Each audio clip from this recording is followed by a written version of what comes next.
Tava com saudade, gente, de um culto de domingo.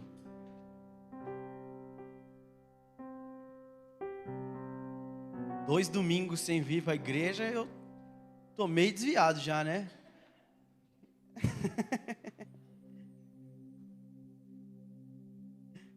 No domingo retrasado a gente estava viajando. E no domingo passado eu estava num retiro com os jovens, que por sinal foi uma bênção, cara. Sério, o Senhor falou muito com a gente. E o que eu quero compartilhar com vocês hoje, que o Senhor tem falado comigo, é um pouco do que o Senhor tem falado comigo nesses últimos dias. Inclusive os dias que eu tive em retiro com os meus irmãos lá em Arthur Nogueira, foi uma bênção. E uma coisa que eu tenho certeza está acontecendo, meus irmãos, que por um tempo eu orava por isso, sem saber muito como as coisas poderiam acontecer. Mas hoje eu tenho certeza que o Senhor, Ele está, de alguma forma, reunindo pessoas que são como brasas vivas.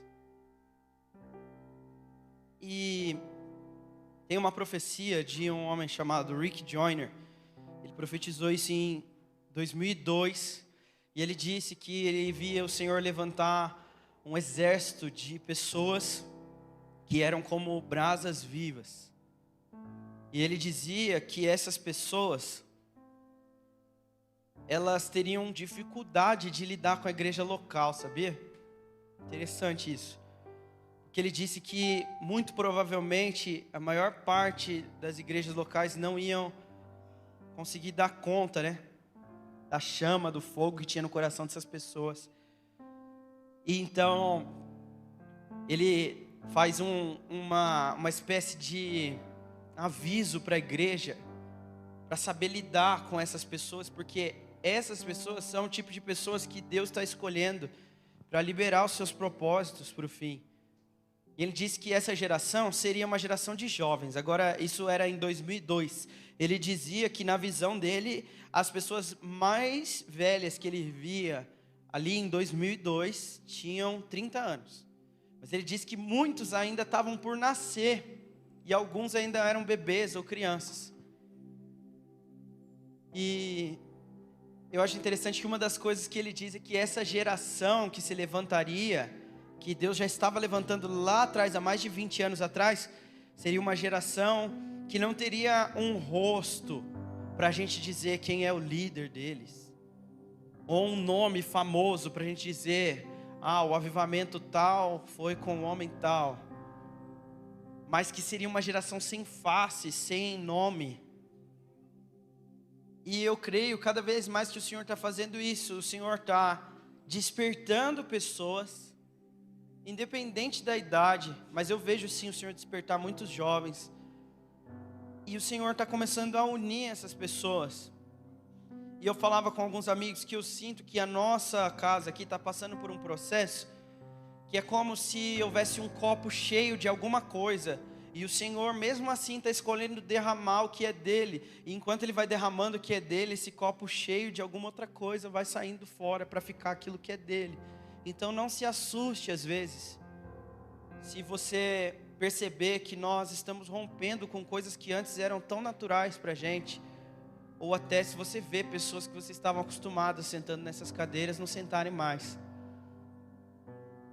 O fato é que Deus está fazendo alguma coisa e nós precisamos de nós mesmos sermos pessoas desesperadas por fazer parte do que Deus está fazendo. E ao mesmo tempo precisamos clamar por pessoas desesperadas para fazer parte do que Deus está fazendo. Amém? Vamos ler a Bíblia então? Gênesis 18. Vocês podem abrir comigo em Gênesis 18.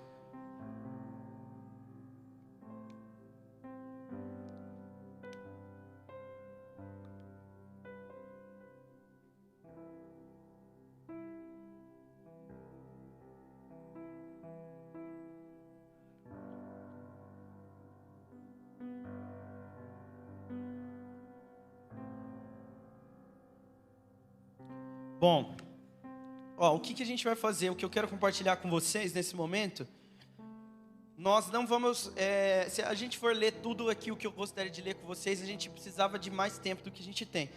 Então, o que nós vamos fazer? Nós vamos passar por muitas passagens hoje, então, primeiramente Gênesis 18, depois a gente vai para Gênesis 19, e aí eu vou falando para vocês um pouco por cima, e aí vocês já sabem os textos, você tem um bloco de notas aí, físico ou no celular mesmo, anota esses textos para depois você ir lendo ao longo da semana eles, tá bom? Beleza? Então, nós estamos em Gênesis 18. O que rola aqui é o seguinte: Gênesis 18 está falando sobre Abraão, né? Desde o capítulo 12 de Gênesis, a narrativa bíblica dá um zoom assim, ó, porque até o capítulo 11 nós estamos lidando com toda a humanidade, tá?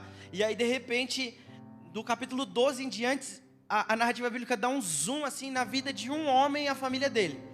O nome desse homem é Abraão. Então, o que acontece é que Abraão ouviu as palavras de Deus em Gênesis 12, e ele está nessa jornada com Deus, e aqui em Gênesis 18, o que vai acontecer é um episódio muito interessante, gente. Porque, faz um exercício aí simples de pensar assim, qual a pessoa mais importante que você já comeu com essa pessoa? Tipo assim, tomou um café, almoçou, jantou. Pessoa assim que você considera mais importante. Eu não estou falando sentimentalmente, tá? Tipo, ai, minha mãe. Tipo, não. Estou falando alguém que você fala assim, pô, essa pessoa talvez mais importante. Você fala, cara, eu acho que nunca tomei um café com alguém importante, não. Nada. Mas tipo assim, esse texto que a gente vai ver, Gênesis 18, Abraão literalmente almoçou com Deus. É bem isso, cara.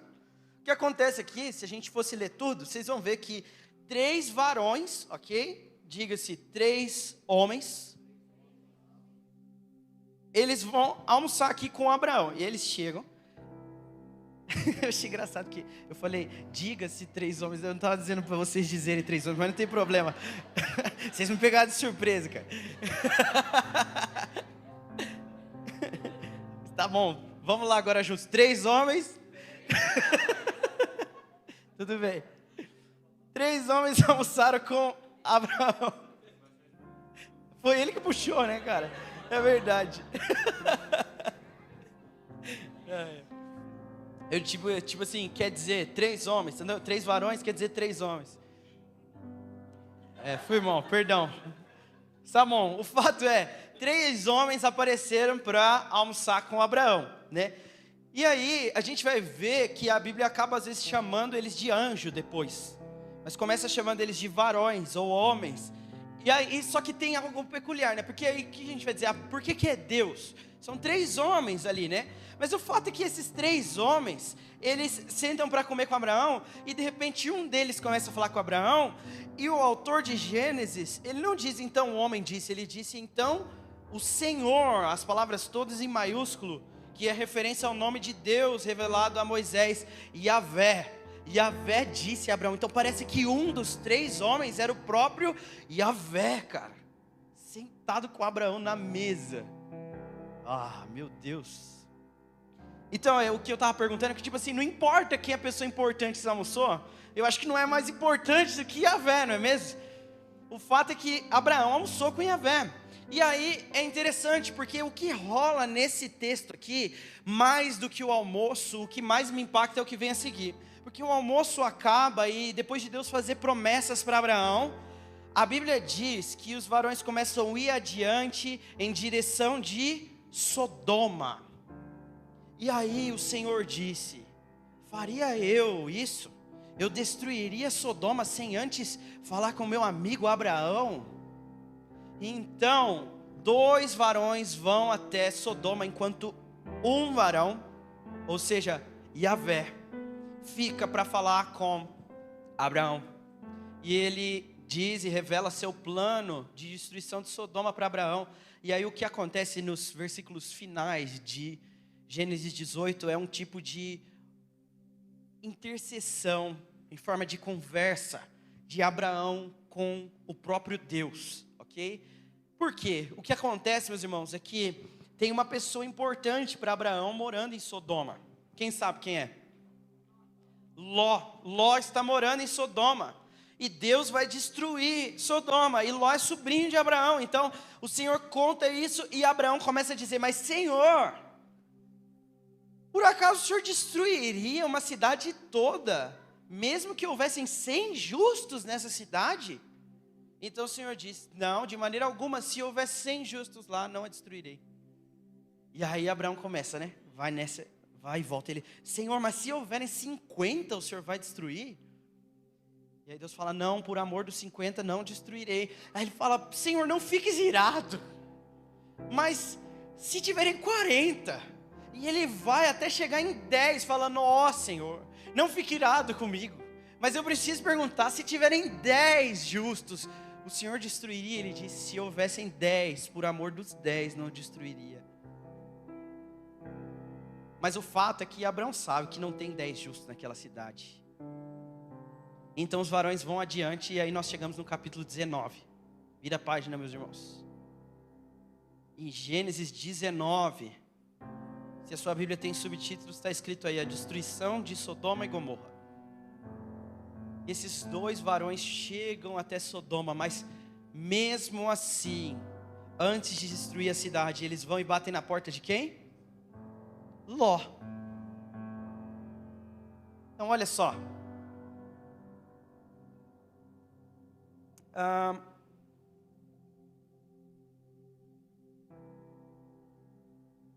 Verso 12: os anjos perguntaram a Ló: você tem outros parentes na cidade? Tire-os todos daqui, genros, filhos, filhas ou qualquer outro parente, pois estamos prestes a destruir toda essa cidade. O clamor contra ela é tão grande que chegou ao Senhor e Ele nos enviou para destruí-la. Agora aqui, meus irmãos, o que acontece é que Ló pega então sua esposa, suas filhas, e ele vai junto. Os anjos, diz a palavra, pegam Ló e sua família à força para tirar da cidade.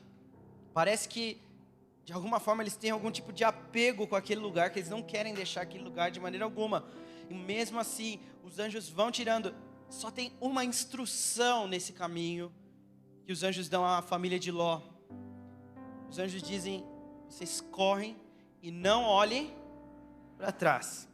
Como vocês bem conhecem a história, no verso 26 de Gênesis 19 diz que a mulher de Ló, porém, olhou para trás enquanto seguia.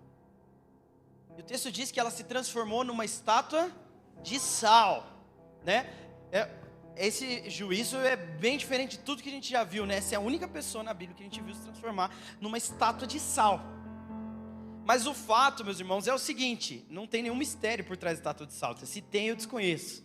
O fato é que essa mulher sofreu um juízo de Deus, porque havia uma instrução sobre não olhar para trás.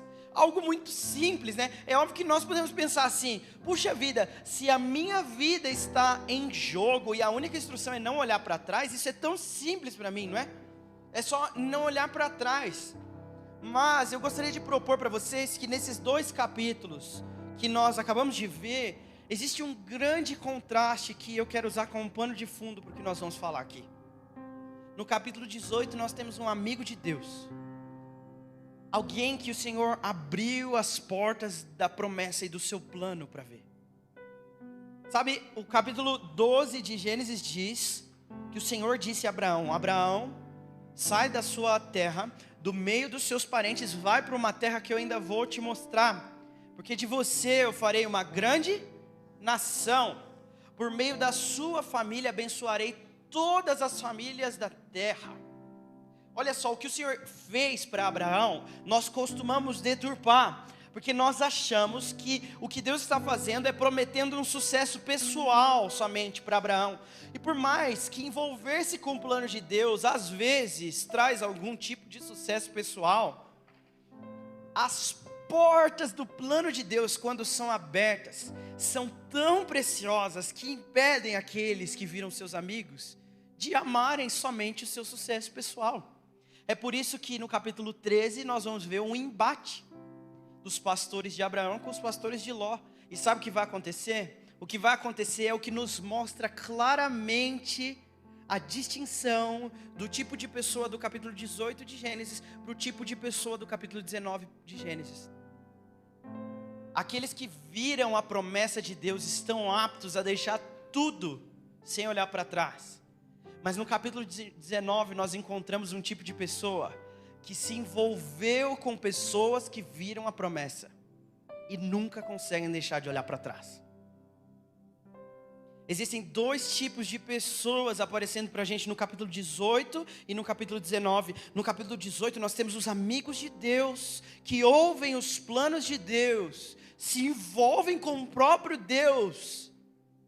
E no capítulo 19 nós temos os amigos dos amigos de Deus.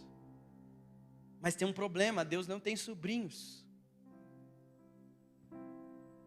E o que eu gostaria de propor, meus irmãos, é que tem uma grande quantidade de pessoas que algum dia tomaram um tipo de atitude também diante de Deus. Fizeram uma oração talvez de: Senhor, eu confesso que sou pecador e preciso de Ti, por isso eu entrego a minha vida a Jesus como meu único e suficiente Salvador. Talvez eles fizeram, assim como a família de Ló, que também saiu de Ur dos Caldeus, também tomaram uma atitude. Estão acostumados a ouvir falar da promessa e até conversar sobre a promessa, mas tem um problema: a hora em que as decepções aparecerem, aqueles que apenas se encantaram com a paixão de alguém que viu a promessa vão escolher as campinas de Sodoma.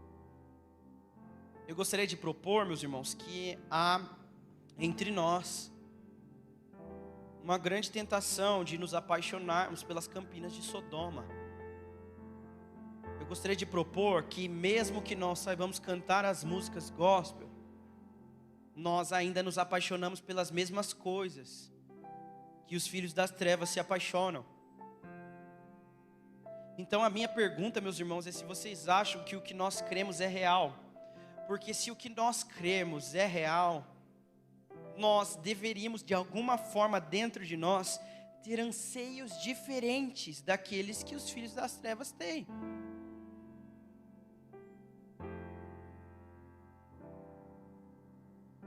Sabe, Jesus não está poupando os amigos dos seus amigos. Andar com Jesus, meus irmãos, é mais do que nós cantarmos as canções sobre Ele. Andar com Jesus é ser amigo de Deus. E ser amigo de Deus é amar e viver para algo muito maior do que nós estamos acostumados. Antes de vê-lo, antes de conhecê-lo. Imaginem, falava isso com os jovens. Imaginem aquela porta e que atrás daquela porta tem o plano de Deus. Tudo aquilo que desde a eternidade foi decretado e estabelecido. Eu digo assim, isso precisa ser precioso, porque é algo que Deus se encanta. Então algo que Deus se encanta precisa ser muito, muito maravilhoso.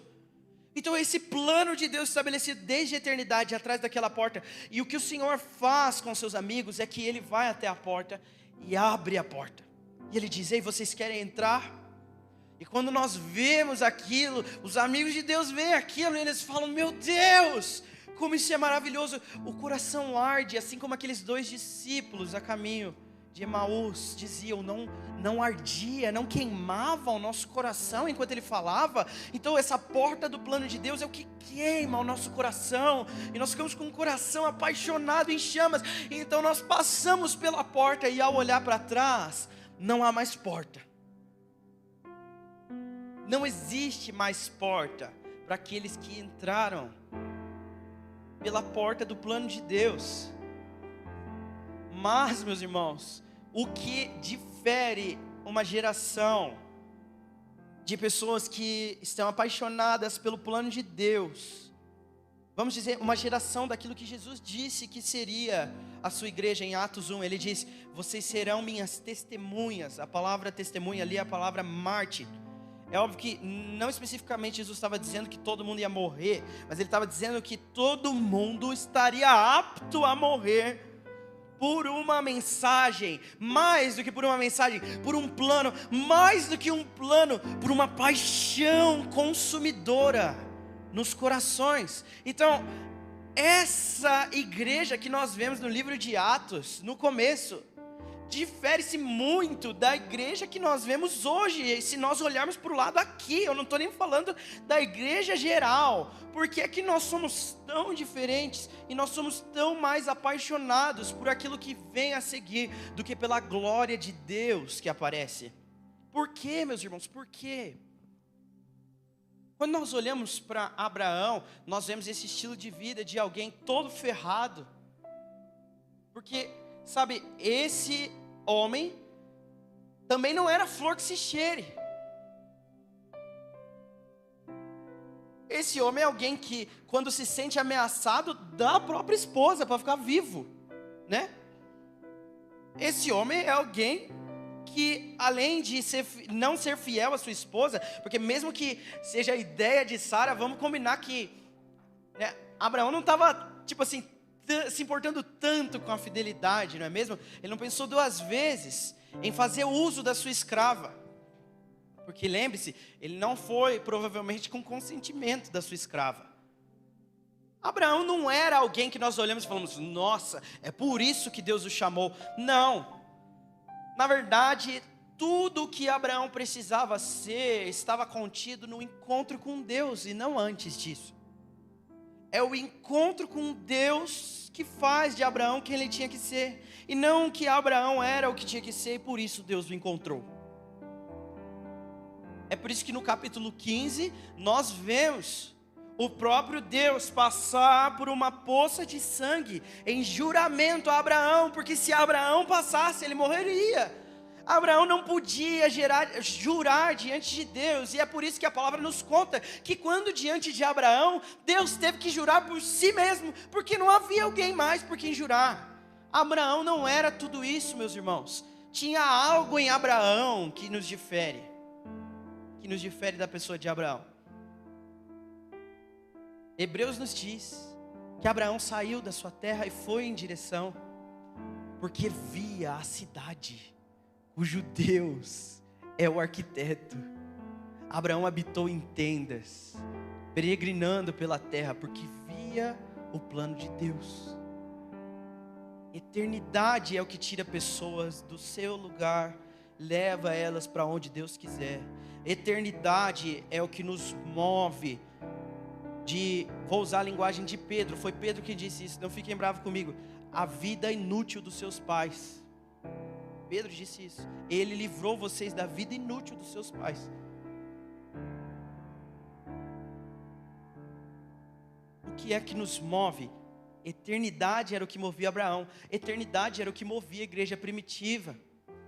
Porque sabe, eu já disse para vocês aqui, meus irmãos, às vezes nós temos uma visão irresponsável de Atos, de achar que as coisas que eram feitas eram o modelo da igreja.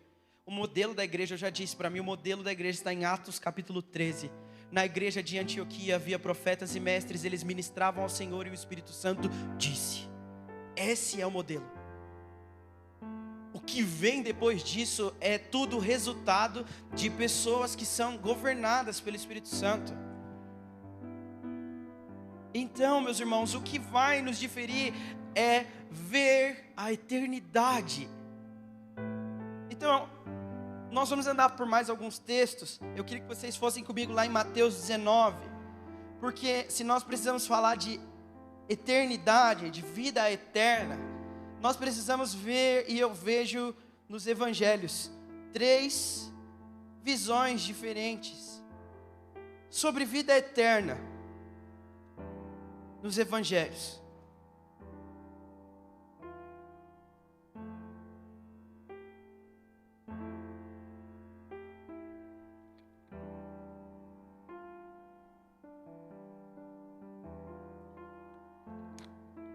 Bom, olha só.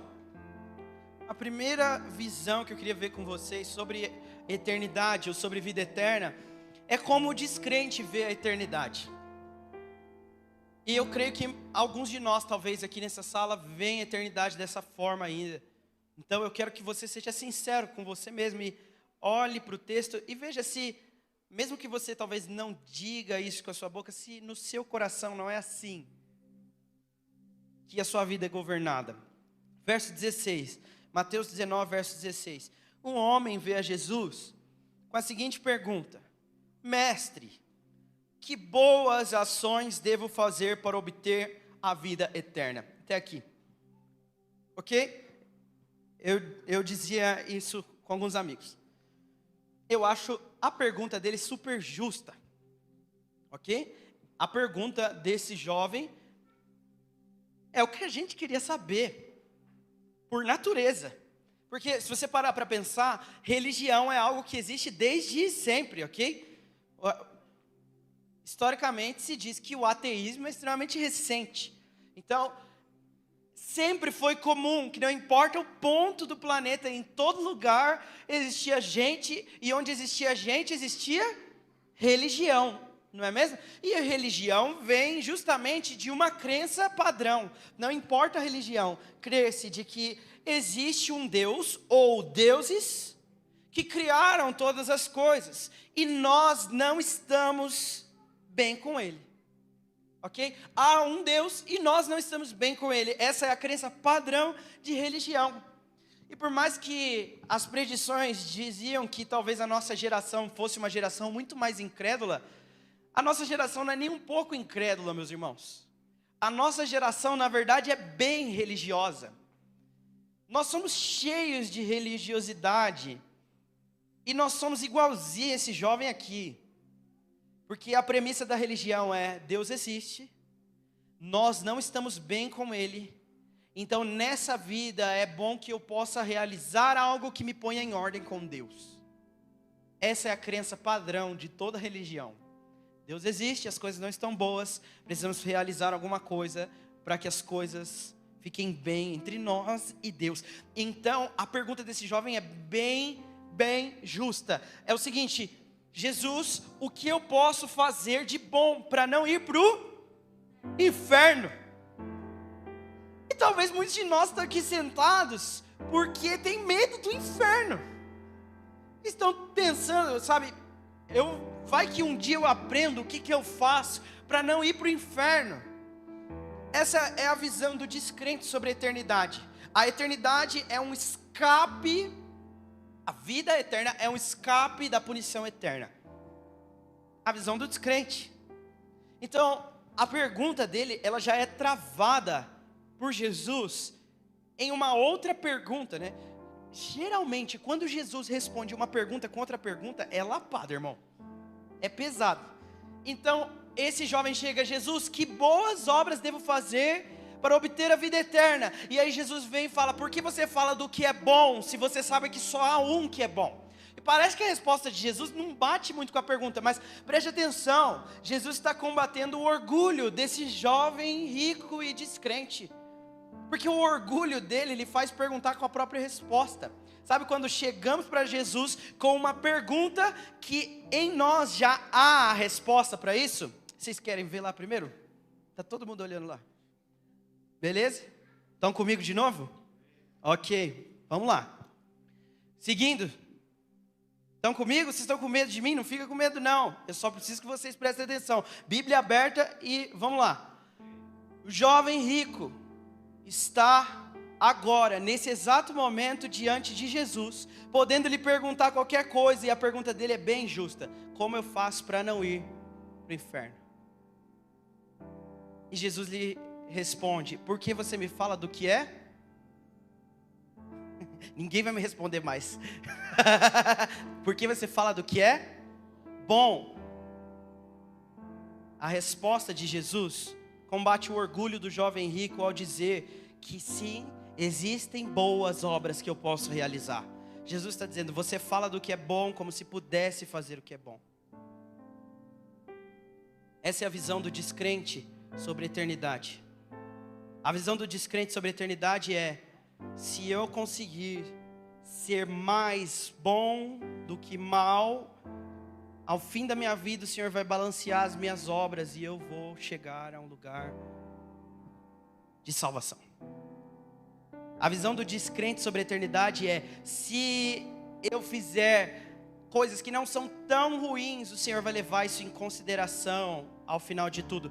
A visão do descrente é que nós estamos em uma corrida durante a vida, E ao fim disso, o Senhor vai balancear nossas boas obras com as nossas más obras. E o saldo final determina para onde nós vamos. Um saldo positivo nos levará ao céu. Um saldo negativo nos levará ao... Essa é a visão do descrente sobre a eternidade. Sabe por que essa visão nos corrompe tanto? Porque nós vamos enxergar a igreja e o plano de Deus como um meio para nos livrarmos de uma eternidade em sofrimento. Então a igreja é algo que você devia ir porque faz bem. É algo que você devia ir para você ser uma pessoa melhor. Mas essa é só uma visão de descrente sobre a eternidade. Vamos até João 6 para ver outra visão sobre a eternidade.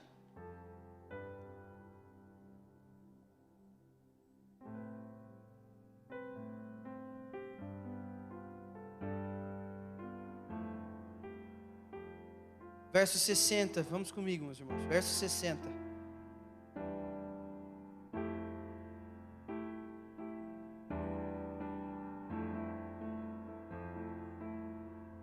João 6, verso 60.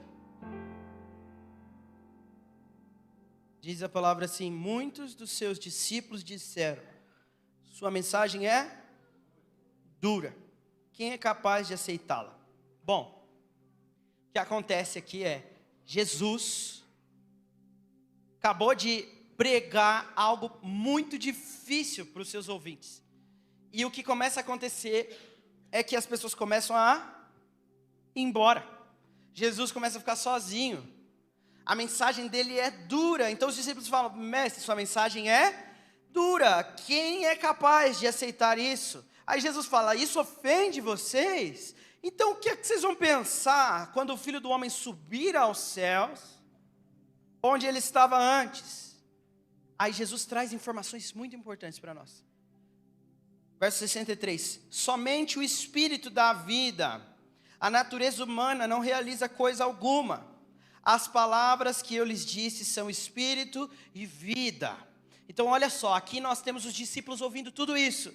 Antes nós tínhamos um descrente olhando para Jesus e falando, o que eu preciso fazer para no final meu saldo ser positivo e eu não ir para o inferno? Aqui nós temos os discípulos aprendendo com Jesus, que só o Espírito dá vida. Agora olha só, verso 64, mas alguns de vocês não creem em mim, pois Jesus sabia desde o princípio quem não acreditava nele e quem iria traí-lo. E acrescentou, por isso eu disse, que ninguém pode vir a mim a menos que o Pai o dê a mim. Verso 66, olha o que acontece, meus irmãos. Nesse momento, muitos dos seus discípulos se afastaram dele e o abandonaram. Então Jesus se voltou para os 12 e perguntou, vocês também vão embora? Nesse momento o que nós temos as pessoas deixam Jesus, apenas os 12 ficam com ele. E Jesus vira para os 12 e fala, e vocês não vão? Agora, meus irmãos, se no capítulo 19 de Mateus nós temos os descrentes vendo sobre a eternidade, no capítulo 6 de João nós temos um discípulo falando sobre a eternidade. Olha as palavras de Pedro, Senhor, para quem iremos? Só o Senhor tem as palavras da vida eterna.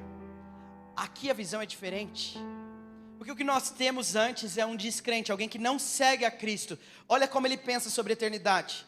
Bom, sabe, palavras de um descrente sobre a eternidade. Deus conhece o meu coração. Eu não mato, não roubo, não bebo, não fumo, não faço nada de tão errado, não sou adúltero, não falo palavrão. Conduta, moralidade. Nós falamos aqui há um tempo atrás sobre o deísmo moralista terapêutico.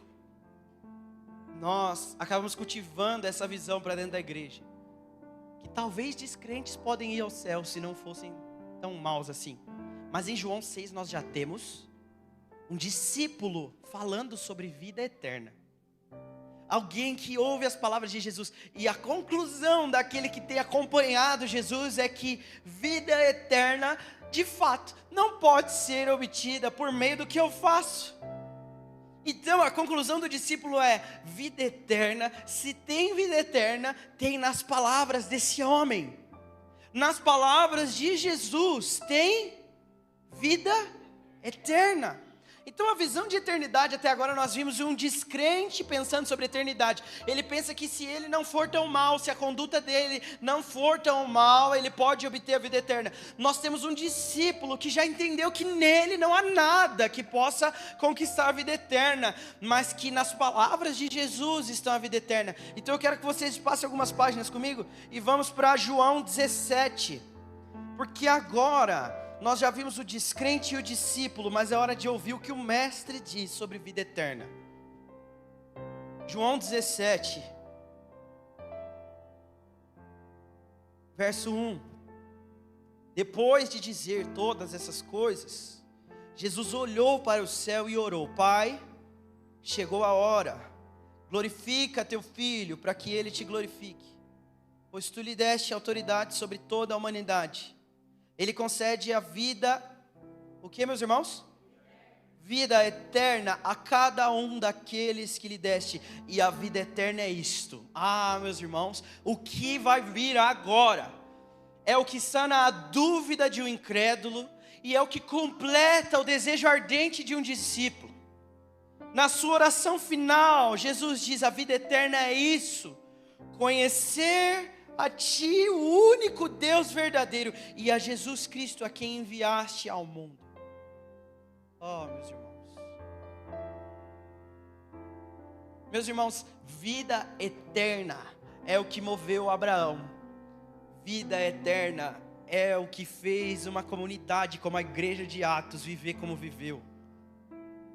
E o que é vida eterna, meus irmãos? Vida eterna não é um escape, não. Se o que Jesus falou sobre vida eterna for verdade, meus irmãos, nós não podemos mais nos relacionar com Deus como estamos nos relacionando. Não podemos mais nos relacionar com Ele esperando que Ele vai nos ajudar no nosso plano. Se vida eterna for o que Jesus falou, precisamos entender que o que resta para nós é um anseio, um desejo, um anelo por de alguma forma entrar nessa jornada que vai nos custar tudo, a fim de que o reino dele venha.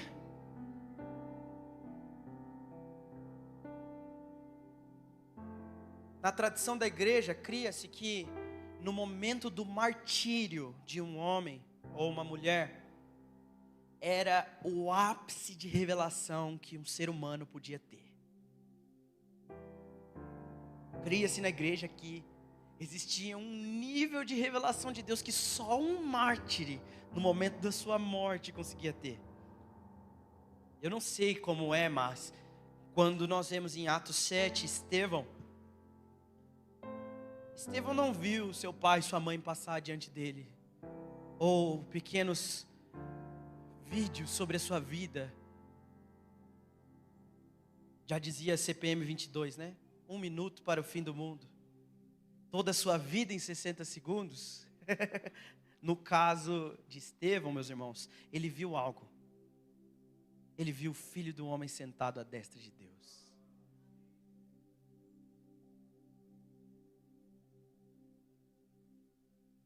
Se nós vamos considerar o que Jesus disse verdade, e eu espero que sim, nós vamos ter que admitir que provavelmente a nossa visão sobre Jesus está equivocada, meus irmãos. Jesus nunca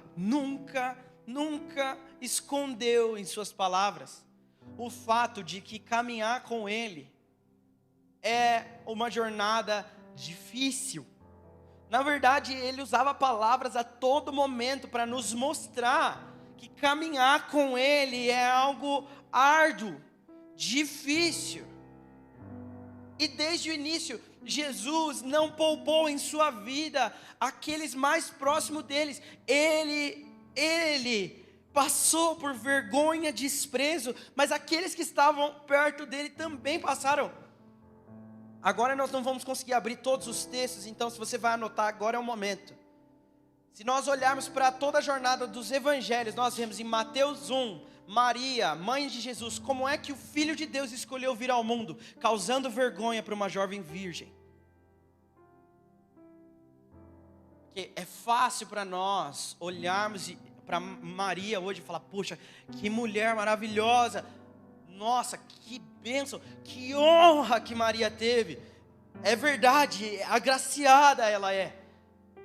Mas, meus irmãos, no momento em que há a revelação de que o Cristo viria por meio dela, esse momento não era um momento de alegria, eu garanto para você. Ou você, homem, imagine a sua esposa chegando para você e dizendo, estou grávida do Espírito Santo.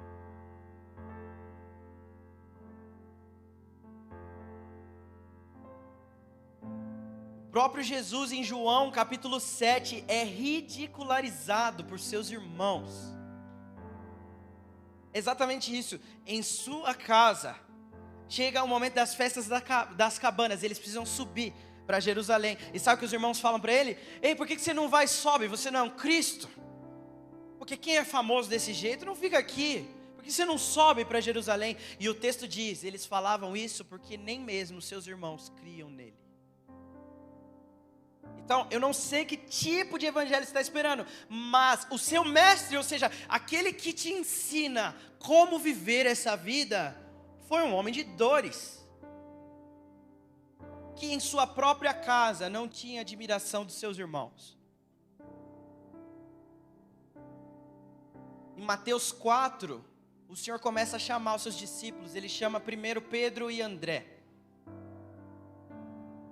No meio do expediente de trabalho, as palavras de Jesus é, siga-me, siga-me. Imagina você lá, vamos pensar, voltou do almoço, voltou a trabalhar, expediente de trabalho, uma quarta-feira à tarde, e de repente um homem abre a porta, de onde você está trabalhando e fala, siga-me. E não é no Instagram, é tipo, deixa tudo o que você tem, você pode largar o seu emprego agora, tudo, avisa lá sua esposa, Pedro, que você não vai jantar hoje em casa. E tem alguma coisa em Jesus que faz esses homens largarem tudo. Nos versos seguintes acontece a mesma coisa com os filhos de Zebedeu, Tiago e João. Largam os seus instrumentos de trabalho e seguem o homem. O que é que tem nas palavras desse homem, meu irmão? Em Marcos 2, quem está no expediente de trabalho agora é Levi, filho de Alfeu, Mateus, cobrador de impostos. Outro homem ferrado, ninguém queria ver ele passava, as pessoas cuspiam, traidor. Se tinha alguém que todo mundo tinha certeza que era muito pecador nesse grupo, era Mateus. O Senhor olha para ele e fala, Levi, filho de Alfeu, siga-me. Também sai do expediente de trabalho e vai. Não, mas nós não vamos precisar largar nada? Ah, meus irmãos, eu não contaria com isso. Em Mateus 8, Jesus alerta aqueles que queriam segui-lo de que ele não tinha nenhum lugar para dormir. Mas nós estamos achando que essa mensagem vai nos levar a um lugar de muita riqueza. As campinas de Sodoma. Nos versos seguintes de Mateus 8, ao chamar um discípulo, essa aqui parte do coração, meus irmãos. Porque esse discípulo viu seu pai morrer. E nós podemos concordar ou discordar sobre muitas coisas, mas nós temos algum nível de bom senso, né? Em que quando alguém passa por um momento de dor, a maioria de nós tende a ter pelo menos um pouco de empatia. Esse discípulo viu seu pai morrer, então quando Jesus chama ele, ele diz, mestre, por favor, só me espera sepultar o meu pai.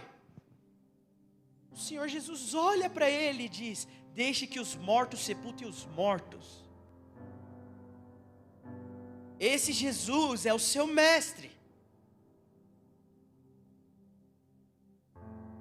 Mas o que é que faz um homem nem ver o seu pai ser sepultado para sair de onde está e ir com um homem que não tem nem onde dormir?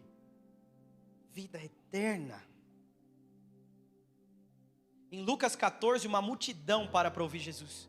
Porque sabe, eu sou tão carnal, meus irmãos, que às vezes eu olho para as cadeiras vazias e me frustro ainda. E eu falo, puxa, eu queria que mais pessoas estivessem aqui. E Jesus conseguiu isso, num lugar bem maior que esse, tinha uma multidão ouvindo ele. E então ele olha para uma multidão que talvez estivesse encantada com as suas palavras. E aí ele diz assim: se alguém ama seu pai, sua mãe mais do que a mim, não é digno de mim. Se alguém ama seu irmão, sua irmã mais do que a mim, não é digno de mim. Se alguém tem maior amor por sua própria vida do que por mim, não é digno de mim. E aí Jesus vai continuar. Ele vai contar 2 parábolas aqui para falar como é tomar a decisão de segui-lo. Ou se você quer lembrar de Abraão, de sair da sua terra, de abrir mão das campinas de Sodoma. Como é que nós chegamos nesse lugar? Então Jesus conta 2 parábolas. Na primeira parábola ele diz: porque quando um homem vai construir uma torre, é necessário que ele sente e calcule primeiro. Porque se ele começar a construir algo que não é capaz de terminar, as pessoas rirão dele e dirão: eis aí um homem que começou algo que não foi capaz de terminar.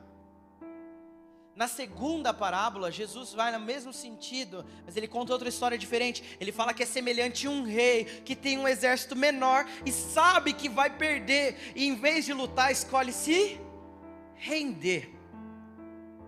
Mas nós às vezes olhamos para essas parábolas e achamos que Jesus está falando assim: olha, senta e calcula para ver se vale a pena para você. O que Jesus está dizendo é: o meu discípulo deve sentar, calcular, ver que vai perder tudo e então me seguir. Jesus não está falando para você: põe na calculadora para ver se cabe no bolso. Vê se vai valer a pena para você o evangelho, vê se vai ser rentável para você e sua família. Não, ele está te avisando: aqui, meu irmão, você perde tudo. Aqui você troca tudo que tem por um grande nada. Nada, para seguir um homem que não tem onde reclinar a cabeça. Em Lucas 10, ele visita em Betânia a casa de Marta e Maria. E eu sempre digo, o texto de Jesus não deixando o discípulo sepultar o pai, o texto da mulher sirofenícia clamando e ele não atendendo, chamando de cachorrinho, e esse texto de Maria e Marta está na minha lista assim, de que Jesus não precisava. Porque aqui eu preciso dizer para vocês que eu me identifico muito mais com Marta. Jesus está sentado ensinando, e aos seus pés está sentada Maria. E eu sei que vocês gostam da música do F-Hop, mas por mais alegre que aquela música seja, é muito mais tenso do que parece.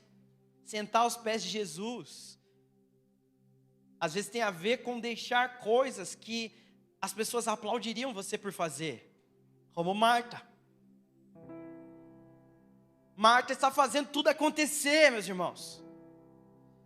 E eu vejo ainda, às vezes, um movimento de tentar, enquanto Jesus não fez, tentar aplaudir Marta. Esses dias eu vi alguém dizer que a igreja não é feita só de Marias. É uma pena que não. Porque o meu mestre admirou Maria nesse momento e não Marta. E eu posso ter muitas coisas contra ele nesse sentido, infelizmente, porque eu me vejo mais como Marta. Eu gosto de ir, fazer acontecer. Segurar as pontas. Sabe por quê? Vocês podem estar olhando para mim: nossa, que puro. Não, porque no final é Marta que as pessoas aplaudem. É por isso que eu gosto. O meu coração depravado, meus irmãos, ainda anseia por ser como Marta. Mas, quando eu fico indignado por ver aqueles que não têm feito tanto quanto deviam, o meu Senhor não olha para mim e diz: é verdade, você é demais. Não, Ele diz: Maria escolheu a boa parte, e essa não lhe será tirada. Vocês têm se preocupado com tantas coisas, meus irmãos, quando só uma importa. Só uma importa. O meu mestre olhou nos olhos de alguém com um coração realmente trabalhador, olhou nos olhos e disse: uma só coisa importa. E sabe, nós às vezes achamos que Jesus estava simplesmente protegendo Maria de dizer assim: quando essa não lhe será tirada, Marta, não adianta você falar, ela não vai sair daqui. Não, Jesus estava dizendo para Marta algo que ela ainda não tinha entendido. É como se ele estivesse dizendo isso para Marta: Marta, você tem trabalhado atrás de tantas coisas para fazer as coisas acontecerem, mas num instante alguém pode tirar tudo de você. Mas o que Maria está conquistando aos meus pés, céus e terra passarão, e nada disso vai passar, porque as palavras do Mestre ficam para sempre, meus irmãos. Os céus passam, a terra passa, mas as palavras do Mestre ficam. Aquilo que Maria tem aos pés de Jesus, Marta nunca vai ter, com todo o seu esforço e trabalho.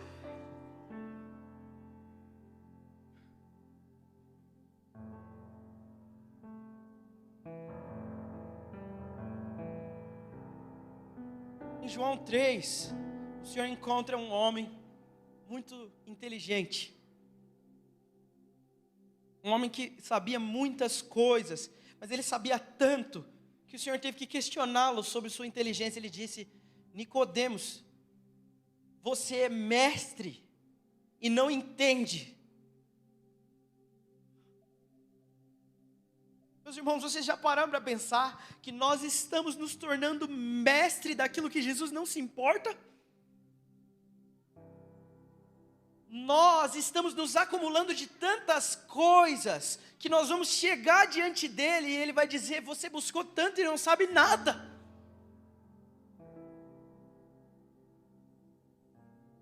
Em João 4, o Senhor tem um encontro com a mulher samaritana. Alguém que também tinha uma conduta muito imoral, já teve tantos maridos e estava com um agora que não era o dela. Mas o que tem de interessante nesse texto é que, por mais desconfortável que ela estivesse, num horário tão difícil de ir pegar água, que era meio-dia, conversando com um homem judeu, havia algo dentro dela que lhe dava uma segurança. Sabe o que era? Pelo menos ele não sabe quem eu sou de verdade. Mas chega uma hora em que o Senhor revela para ela o coração podre dela.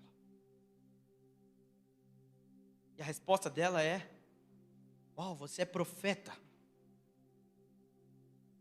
E então ela começa agora a transicionar, ela quer falar de teologia agora.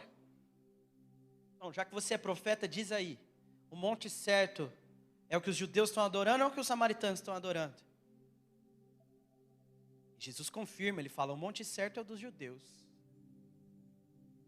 Mas você precisa saber que eu sou Cristo. Eu que estou aqui. E de repente, meus irmãos, quando essas palavras de Jesus entram dentro dela, essas palavras de vida eterna entram no coração dessa mulher samaritana, o que o texto nos mostra é o que acontece com todos os discípulos de Jesus. Então essa mulher soltou o seu cântaro. Mas nós estamos achando que nós vamos ter um encontro com Jesus e que Ele vai se revelar ao nosso coração. Ele vai ver só coisas boas, então nós vamos continuar tirando água e voltando para casa todos os dias. Ter um encontro com Jesus, meus irmãos, vai fazer o seu cântaro cair.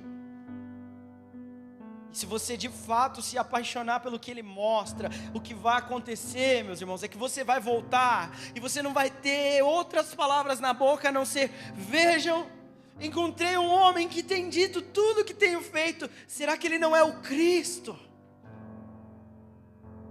Nós não falamos de Jesus porque Jesus não nos importa. E na verdade nós não conhecemos Ele, nós só cantamos músicas sobre Ele e ouvimos pessoas com o microfone falar sobre Ele. Não há uma dor no nosso coração que foi curada por um encontro de Jesus. E não há uma outra ferida no lugar que Ele fez por nos perfurar com Sua palavra. Tudo que há são paixões de paixões de paixões de alguém que viu o plano de Deus.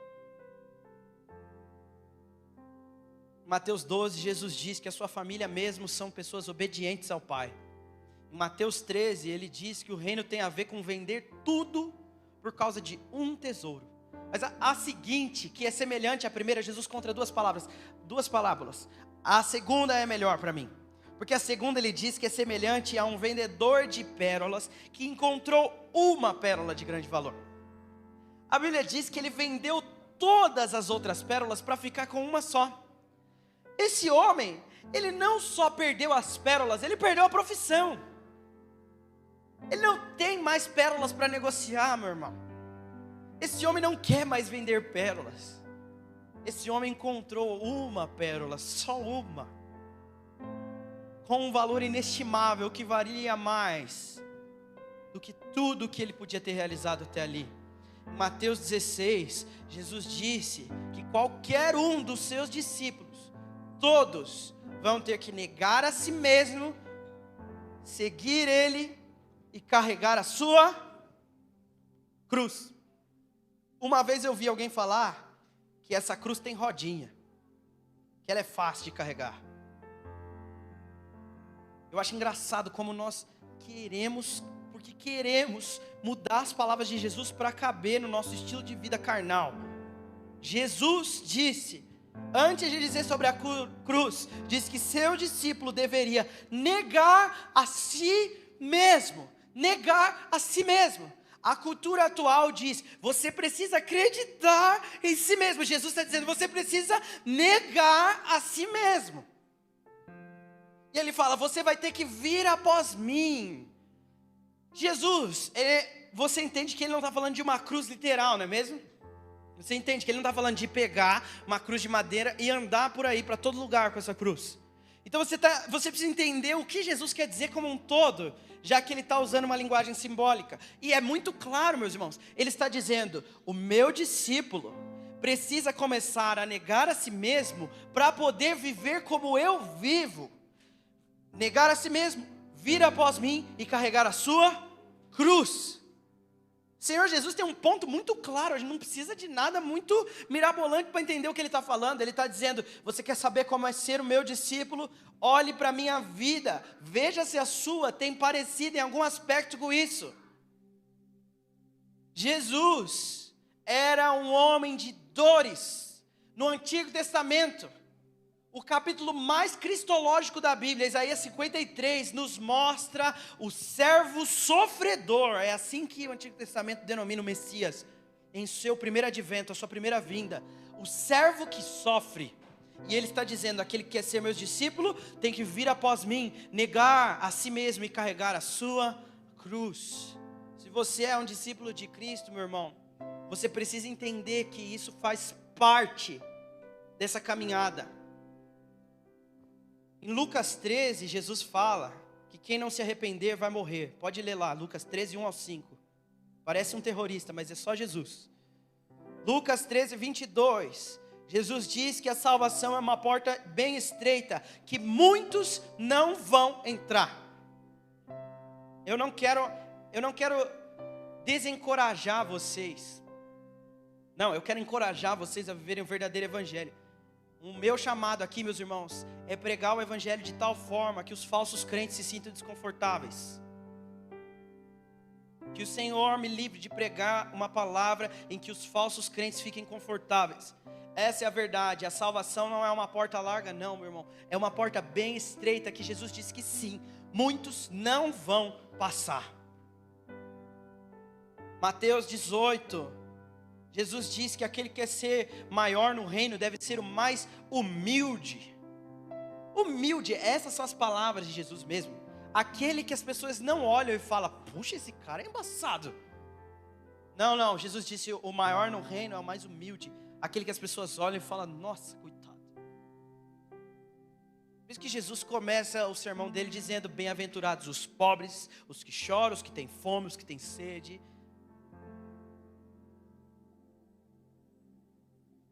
Mateus 21, Jesus entra no templo, vê pessoas se dando bem em nome de Deus. Sabe o que ele faz? Chicote e mesas voando. Parece que Jesus não era tão paz e amor, né? Mateus 26, meus irmãos. Jesus é vulnerável com seus discípulos. Jesus caminha para o jardim com eles a fim de orar. Então ele olha nos olhos dos discípulos e diz: estou sentindo uma tristeza a ponto de morrer. Mas, meus irmãos, tem nos vendido um evangelho de felicidade apenas, alegria só nessa vida, como se isso fosse tudo que importava. Porque se alegria e felicidade são o ápice da vida cristã, Jesus foi o maior fracassado. Se alegria, sucesso e dinheiro são o ápice de uma vida com Deus, Paulo foi o mais fracassado. Se simplesmente felicidade a todo momento, cheio de emoções boas, são o ápice de uma vida com Deus, os profetas todos são homens fracassados, mas o problema é que Deus os chama de amigos. Que é uma frase que atribuem à Madre Teresa. Ela diz: Deus, se você trata assim os seus amigos, como é? Não me admires que tenha tão poucos.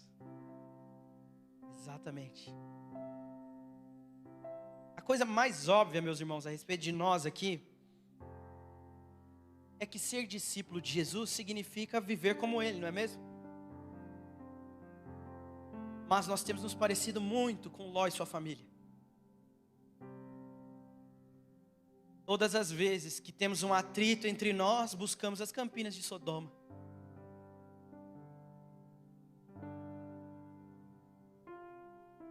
O Senhor tem os seus amigos, os seus discípulos, porque, entenda, discípulos e amigos aqui são praticamente sinônimos, já que Jesus chega no fim da sua vida para eles e diz: eu já não chamo vocês de escravos, mas sim de amigos. Os discípulos de Jesus são seus amigos.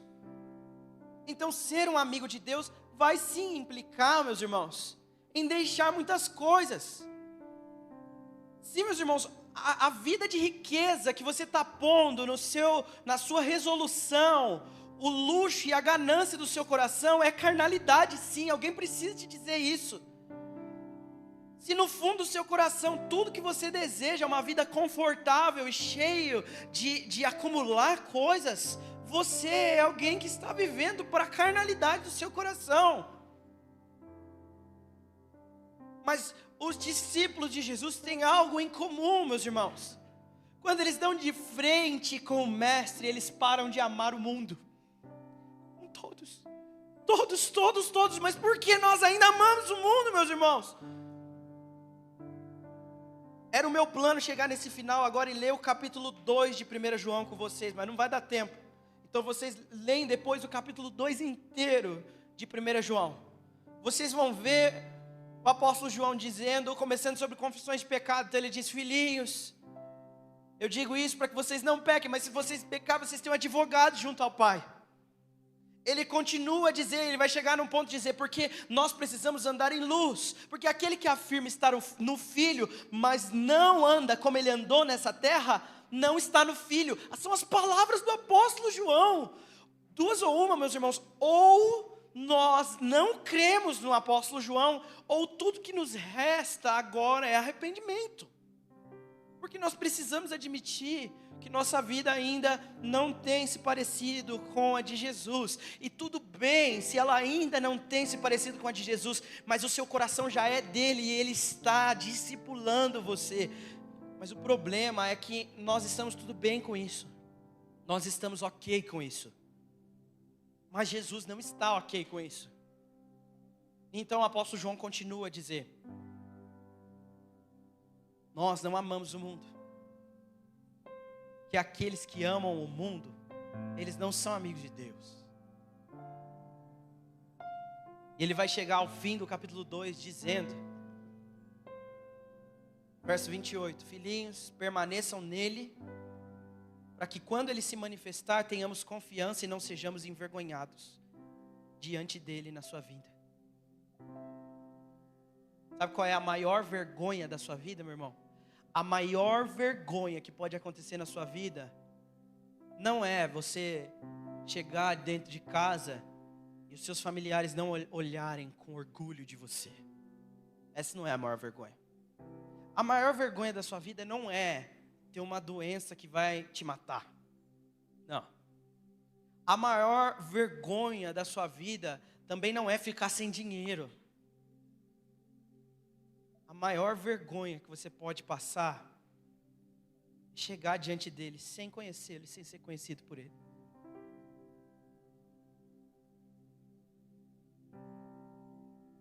Deus tem um plano, meus irmãos.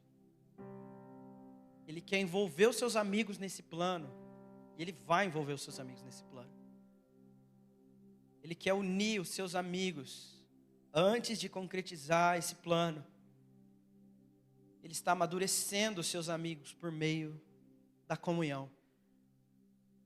Nossa igreja precisa se parecer mais com um ajuntamento de pessoas que não têm do que se orgulhar, do que com um ajuntamento de soberbos que o Senhor vai abater.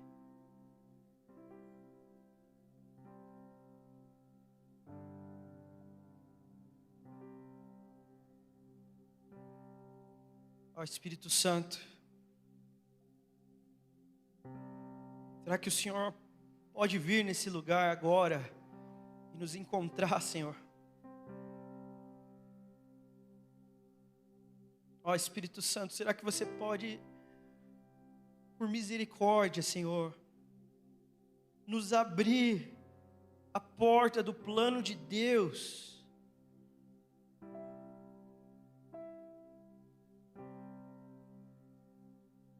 Ó Espírito Santo, será que você pode encher essa sala com seu santo temor, com sua graça e misericórdia? Espírito Santo, toca-nos, Senhor, não porque nós merecemos, o Senhor sabe que não, mas toca-nos, Senhor, pela sua graça e bondade, pela sua misericórdia. Ó Senhor, faça-nos mais parecidos com Jesus. Ó Espírito Santo, será que você pode vir e ferir os nossos corações, Senhor, de maneira que nós paremos, Senhor, de desejar somente coisas carnais? Senhor, será que o Senhor pode vir e trocar as nossas lentes, Senhor, para que nós possamos ter uma visão de mundo alinhada com a Tua palavra? Ó Senhor, toca o nosso coração, Senhor. Porque, Senhor, o Senhor mesmo disse que o lugar em que o Senhor quer habitar não é um lugar que os homens construíram na força do seu próprio braço, mas o Senhor disse que o Deus Altíssimo, que habita num lugar santo, também quer morar com quebrantado e contrito de coração. Então, por favor, Senhor, quebra os nossos corações nessa noite. Ó Senhor, toca, Senhor, nos meus irmãos de dura cerviz que estão aqui. Aqueles, Senhor, que têm ouvido a verdade, mas não têm se dobrado diante das Escrituras, Senhor. Ó Senhor, pela sua misericórdia, toca neles, Senhor. Toca-nos, Senhor. Toca-nos, Senhor. Meus irmãos, no capítulo 6 de Isaías,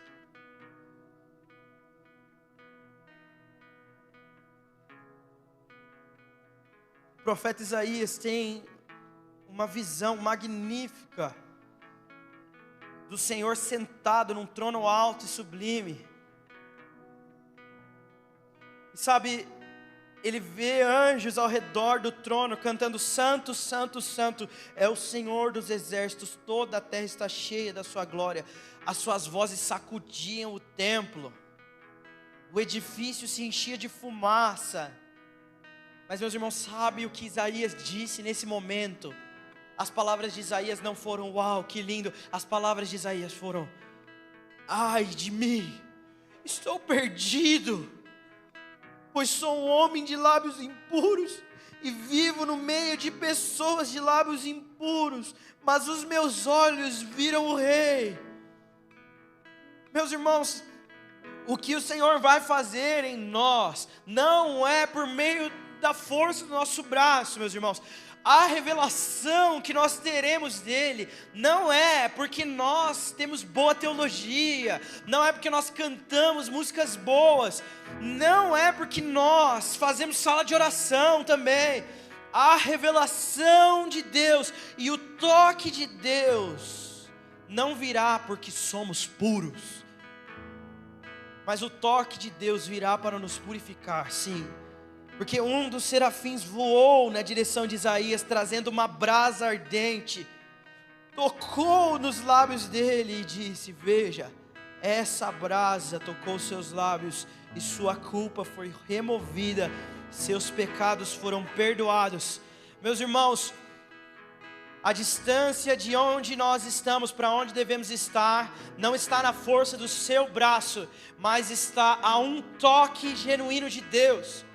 Mas sabe o que vai nos mover? Não podemos nem mesmo nos orgulhar da fome que temos, mas se tivermos fome de ter fome, então talvez o Senhor pode derramar isso sobre nós, e nós nunca mais seremos os mesmos, meus irmãos. Se o Senhor nos tocar, nós nunca mais seremos